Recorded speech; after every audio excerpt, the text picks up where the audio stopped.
Hello, Markee Dragon, also known as Marcus Eikenberry in real life, and welcome to another episode of the Mailbag. So, like the new layout? Thanks, Bodil. I decided to go ahead and put that up in the message right there. So this is a new little layout that Bodil made for me, and in another video I had requested, maybe some stuff like this, and this is one of them. I'm entertaining others as well. I can use multiple different kinds. So anyway, I figured for this episode, we're going to go way back. And so we're going to go back, let's see, way back in my mailbox, back to May of last year. And just pick off a couple of these really old ones. The first thing is to give a shout out to Karma. And so he thinks that I'm not the real Markee Dragon. He contacts me on Skype and says, "Are you the real one?" So I reply, "No, I'm the fake one." So anyway, he he's a goob. There you have it. I am the real Markee Dragon. So, okay, I got here from I decided to make a change here with the mailbag. And the change here is I am showing everyone's account name and who it's from and the date that it comes in. I have been flooded with messages. In fact, I have over 80 new messages just since the last mailbag filming, which was a week ago. And so, I don't know, am I going to end up having to do 2 episodes a day for a while to catch up or something? I don't know, we'll find out. As long as it stays interesting, I suppose that's okay. We'll take it that way. So, this is from Is Logic Logical, and he says a few questions. Instead of making this message into very long and tedious, I'm just going to make it a list of messages. Are you still involved in RMT? The answer is yes, but the answer is also that it is only when it is publisher sanctioned. So if I can make it fall under the guidelines and to not violate the terms of service of a game, then yes, we are involved. If it violates the terms of service of any game, we do not do it. And so that is the answer. How do you even make money off selling selling off of your game code website? Well, you know what? The first thing is that that the margins are very, very small. So it's a very good question. But it comes down to having direct relationships with the game publishers and having the audience for it and volume. If you can't sell a volume of something, then it's not worth it because the margins are low. And so in business, to make sure that the it's all working out well, if your margin is low, your volume has to be high. And in order to make the overall amount of money to support the infrastructure for the company. So, what is a good dream for me to go after? I don't know. I really love the idea of programming and gaming. Is there any way I can make money off of my likes? Yes, there is. So follow your passion, and then when you're successful at what you're passionate at, the money generally follows. And so, let's say you were passionate about baseball. Well, if you're really good at it and you work really hard at it, you can, maybe make the major leagues and the money follows. But up to that point, everybody is very, very poor. Even the AAA leagues, they don't make hardly any money, and it's a lot of hard work for just a meager living. But now, let's say that you want to be a business owner. And same thing here. you know, you're working at McDonald's, you know, you'd like to own a McDonald's, you don't necessarily want to work there, but work every single position there. Master every single one of them. Move up through the company, get high enough in there to where you can then look at purchasing your own McDonald's. And you know, and if that's what you love doing, follow it. But the money is not there at first. So that is the million-dollar question. How do you make money, you know, in there, up to there? And sometimes you have to have a crap job while you are following your dream. So what games do I play currently? I really like your taste in games. Okay, so I have another video that'll be out soon, or may have been out by the time you see this one. I don't know. It's around the same time, from one of our live shows talking about the games I'm currently playing and some of the other stuff. But a real quick answer is the War Z, DayZ. I'm not convinced on DayZ yet, but I am playing it, trying it. And World of Tanks. And then one that's coming up for me is Defense Grid. Defense Grid just had another release, and so I'm about to start playing that again. And then War Thunder, which I'm about to start getting involved with. Okay, so I hope that answers your question. Is logic logical?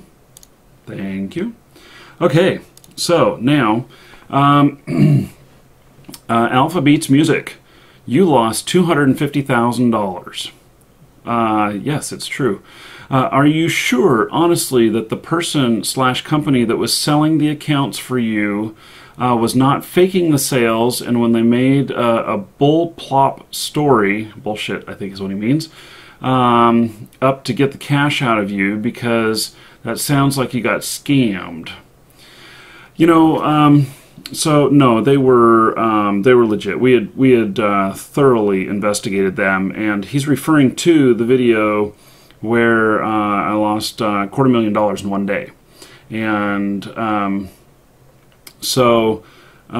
yeah, and it's a pretty good story. Search on my channel for like 250,000, something like that, and I think you'll find it. So, thanks for the question. Generic Muffin. Hey, I saw your video. Oh, I lost 250,000. I wonder if I posted it right around this time. That's why it was on people's minds.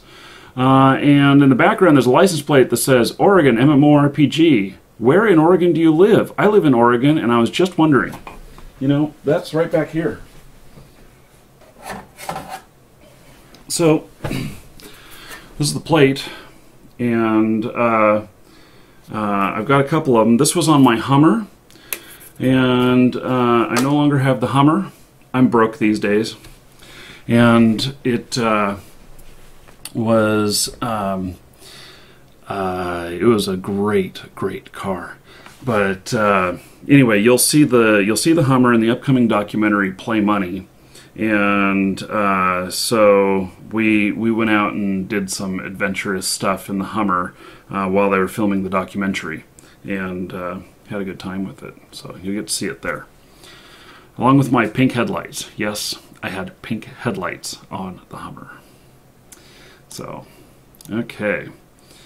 Spanky McNolan. Hello, I wanted to know if you knew a decent way on how I can make money off some of my old accounts. I have 3 WoW accounts. 2 of mine the other friend had given me about 7 years ago. I never touched, but I have all the info still on hand. Okay, so I'm going to kind of skip through this. I had sold a few Xbox accounts. Yeah, you know, so all of that violates the terms of service. I can't advise you on that, except to say that it's a very fraudulent market. There's a lot of fraud involved in that area. So, okay, and let me take a look at this next one here. Okay, looks okay. Greetings, Market Dragon. Marked Dragon. I watched a couple of your videos and I wanted to answer this question for you. What made you decide whether or not to do this video game exploit as a job? And what state do you think you would be in if you weren't? Well, I wasn't exploiting then, and I'm not exploiting now.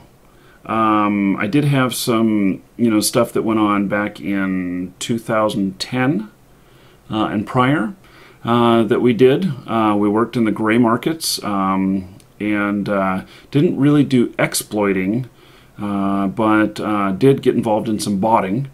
But that didn't really work out to be a money-making venture as far as like farming or anything. It just wasn't profitable enough. So, regarding Diablo 3, hey Markee, hope all is doing well. I've been following you for quite some time, and I'll keep doing that. So, I guess you, like everyone else, has been playing Diablo 3. No, I actually only played just a little bit of it. Fighting your way through Tristram. I was wondering, let's see here. It requires an internet connection, yes. Let's see, you have to be connected to battle.net in order to play Diablo 3, even if you're only going to play on your own. What's my take on this, good or bad?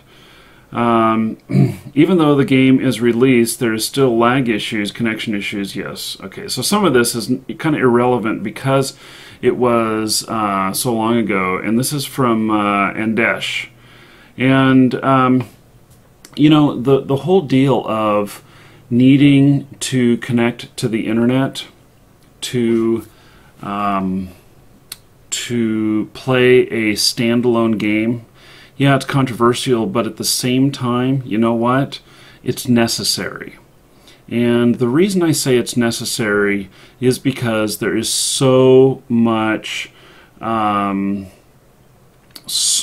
fraud out there and everything, and pirating of software and such, that is their way to stop piracy.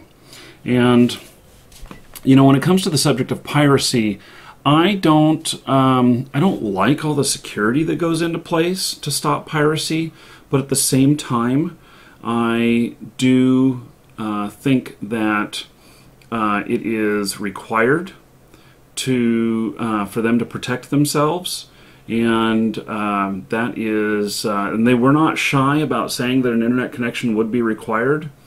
So, I think it's okay. It's not my, favorite solution for it, but I think it's okay. So, okay. Hey, let's see, this is from Greener Eye. Hey, the future of the MMO format. Hey, Markee Dragon, where do you see the MMO genre going in the next 10 to 20 years? Do you think the basic WoW formula will live on, or will the entire genre have died out?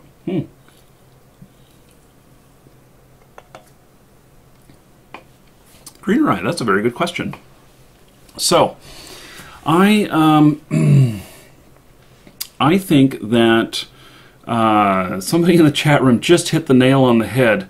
Mecha Draco, open world sandbox. You know what? You are so right with that. So there's going to be a couple of things. One is that we're going to change technology a bit. Now, we've got computers, we've got these big displays and everything, and there's going to be some changes in technology. And I'm going to talk ahead 10 through 20 years.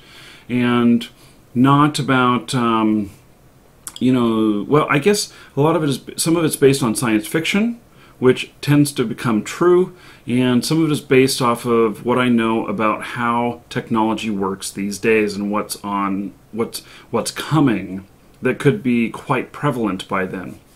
So, a little bit about the technology. One is that I think that we may move more from our computer desk to our living rooms to play our hardcore PC MMOs.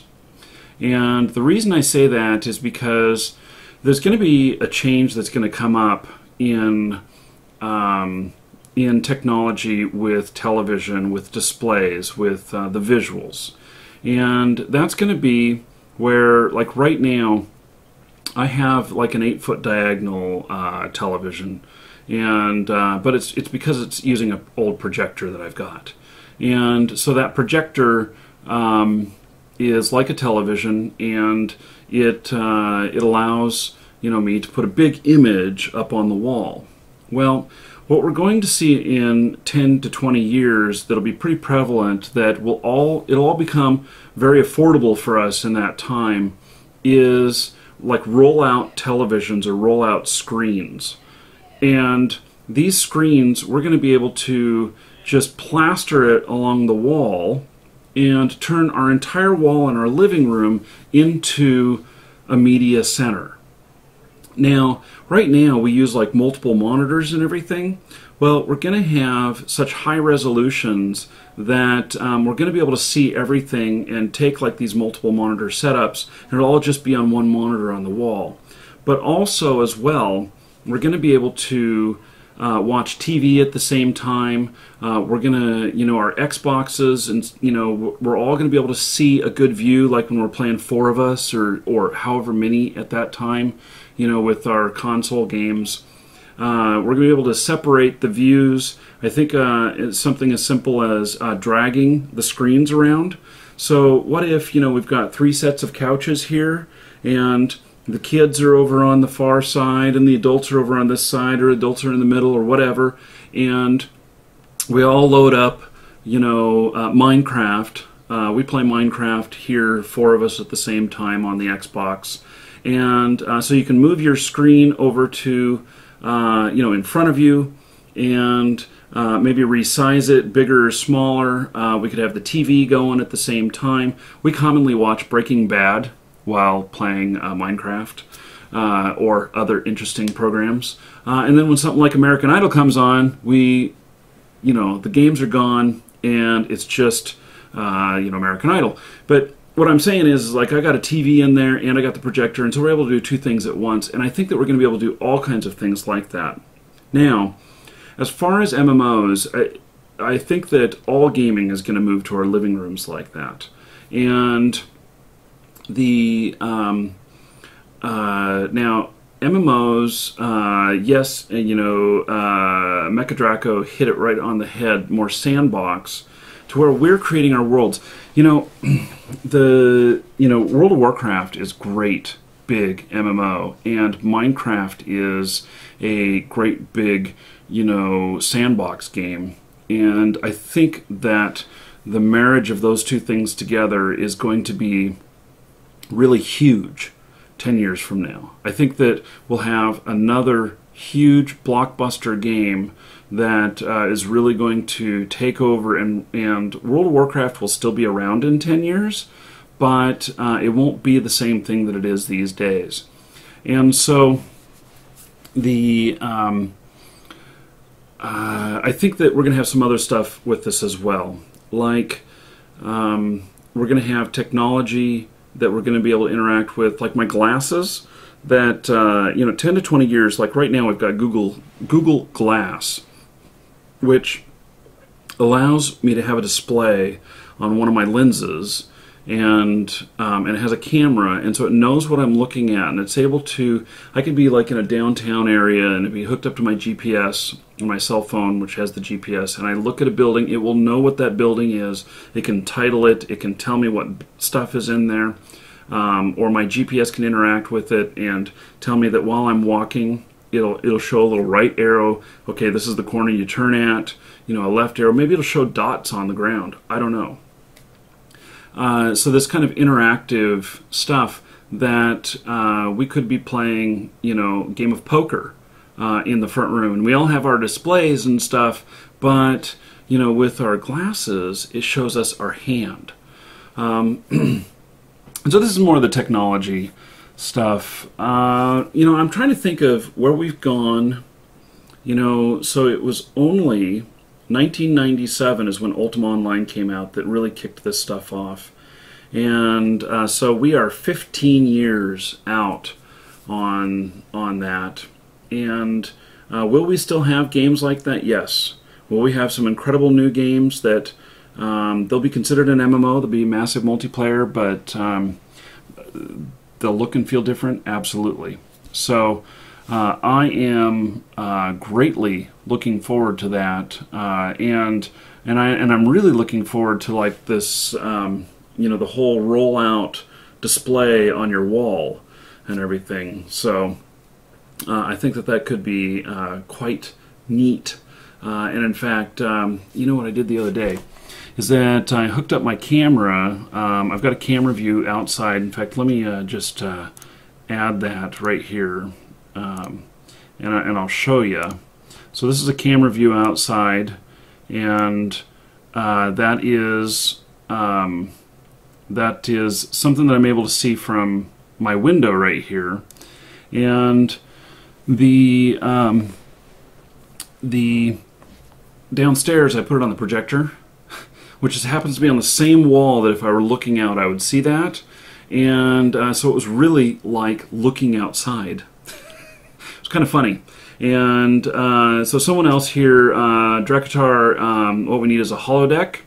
You know what? With being able to do all of these visuals in the room, all of the graphics and everything, we could have a holodeck, except it won't be, you know, like, it won't be tactile, I don't think. So when it becomes tactile, oh my god, I'm there.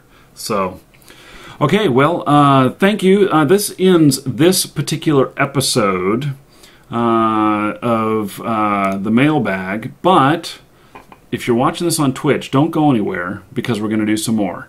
And we're going to go to the current day stuff. And if you're watching this on YouTube, please do subscribe. Send me your messages.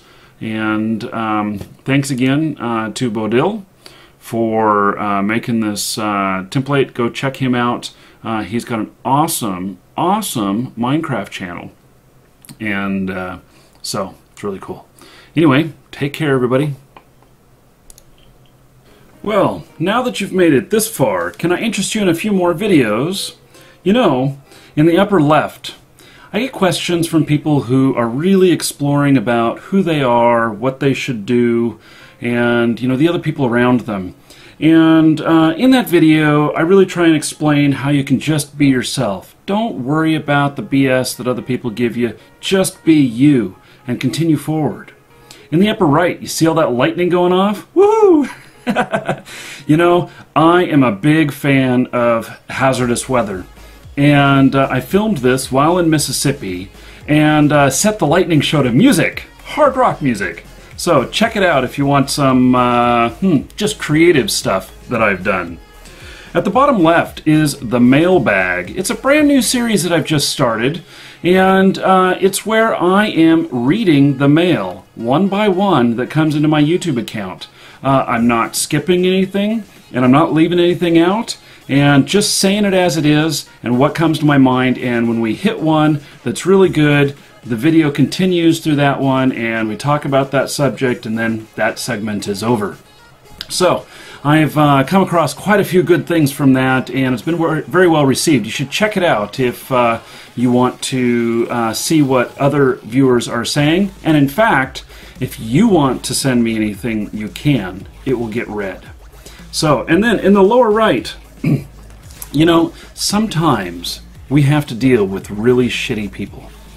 And, you know, I explain some of my experiences. You know, I was a bus driver.